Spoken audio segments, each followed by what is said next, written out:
నిధి అగర్వాల్ కి పవన్ సినిమాలో హీరోయిన్ గా నటించే ఛాన్స్ రావడంతో లక్ తోక తొక్కిందనుకున్నారంతా.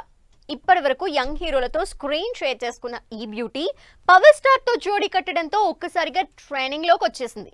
మరి వీరమల్లు మీదనే ఆశలు పెట్టుకున్న నిధి నిరీక్షణ ఫలిస్తుందా? వీరమల్లు తర్వాత నిధి అగర్వాల్ బిజీ అవుతుందా? సవ్యసాచి, మిస్టర్ మజ్ను సినిమాల్లో అక్కినేని బ్రదర్స్ తో జోడీ కట్టినా నిధి అగర్వాల్ కి అంత క్రేజ్ రాలేదు. కానీ దిమాగ్ ఖరాబ్ అంటూ ఈ స్మార్ట్ శంకర్ సాంగ్ తో ఓవర్ నైట్ క్రష్ బ్యూటీగా మారిపోయింది నిధి అగర్వాల్. అయితే ఈ స్మార్ట్ శంకర్ మూవీలో గ్లామర్ షో చేసిన నిధికి ఆఫర్లు తీసుకురాలేకపోయాయి. ఆ మధ్యలో అశోక్ గల్లాతో హీరో అనే సినిమా చేసిన నిధికి ఏమాత్రం కలిసి రాలేదు. ఇలాంటి క్రూషియల్ టైంలో పవన్ కళ్యాణ్ సినిమాలో ఆఫర్ అందుకుని ఒక్కసారిగా ట్రెండ్ అయింది నిధి అగర్వాల్. హరిహర వీరమల్లు సినిమాలో పవర్ స్టార్ తో స్క్రీన్ షేర్ చేసుకునే లక్కీ ఛాన్స్ కొల్లగొట్టాను అని ఎగ్జైట్ అయింది నిధి. కానీ తాను ఒకటనుకుంటే విధి మరొకటి డిసైడ్ చేసినట్లు పవన్ పొలిటికల్ బిజీ షెడ్యూల్ కారణంగా వీరమల్లు సినిమా సెట్స్ మీద ఉండగానే సంవత్సరాలు గడిచిపోయాయి.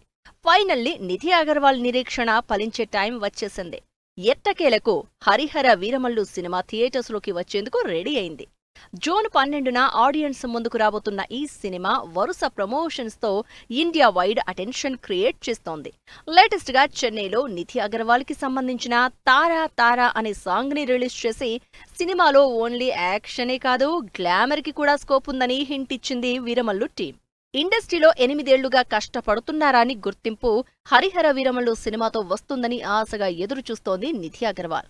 ఏకంగా పవర్ స్టార్ పవన్ కళ్యాణ్ తో స్క్రీన్ షేర్ చేసుకునే లక్కీ ఛాన్స్ అందుకుని ట్రెండింగ్ లోకి వచ్చేసింది నిధి. ఈ సినిమా ఆఫర్ అందుకున్నప్పటి నుంచి ప్రభాస్, రాజాసాబ్ మినహా మరే సినిమాకి కమిట్ అవ్వలేదు నిధి. మొత్తానికి 3 ఏళ్లకు పైగా సిల్వర్ స్క్రీన్ పై కనిపించని అమ్మడి కష్టానికి ప్రతిఫలం దక్కే రోజు వస్తూ ఉండడంతో హ్యాపీగా ఫీల్ అవుతోంది నిధి. మరి వీరమల్లు సినిమాతో నిధి అగర్వాల్ ఫేట్ మారుతుందో లేదో వెయిట్ అండ్ సీ.